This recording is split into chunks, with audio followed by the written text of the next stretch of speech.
চুনারুঘাট উপজেলা খোয়াই নদীর পূর্ব পাড়ে পাকুড়িয়া বটতলা হইতে মিরাশি কামার দোকান পর্যন্ত রাস্তার উভয় পাশে 2006-2007 অর্থবছরে মুক্ত বাংলা প্রকল্প এর আওতায় বনায়ন কার্যক্রম বাস্তবায়ন করা হয়। উক্ত বনায়নে গাছসমূহ পরবর্তীতে উপকারভোগীদের নিকট হস্তান্তর করা হয়। উপকারভোগীরা দীর্ঘদিন ধরে গাছগুলো পাহারা দিয়ে সযত্নে সংরক্ষণ করে আসছে। সম্প্রতি গাছ কাটার অনুমতি প্রাপ্তির জন্য উপকারভোগীরা বিভিন্ন দপ্তরে যোগাযোগ করে আসছিলেন। এরই মধ্যে মাঝে মধ্যে কিছু গাছ চুরির ঘটনাও ঘটে।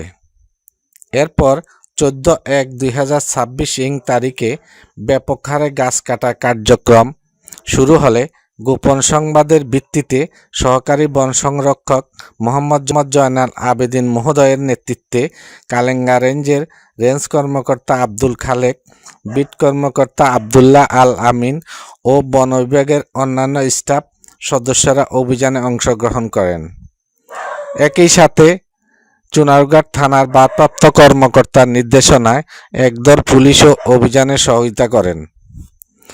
দুপুর আনুমানিক 12 ঘটিকার সময় পরিচালিত অভিযানে প্রায় 70-80 ফুট আকাশমণি গাছ উদ্ধার করা হয় এবং উদ্ধারকৃত গাছসমূহ চুনারুঘাট ফরেস্ট অফিসে নিয়ে যাওয়া হয়।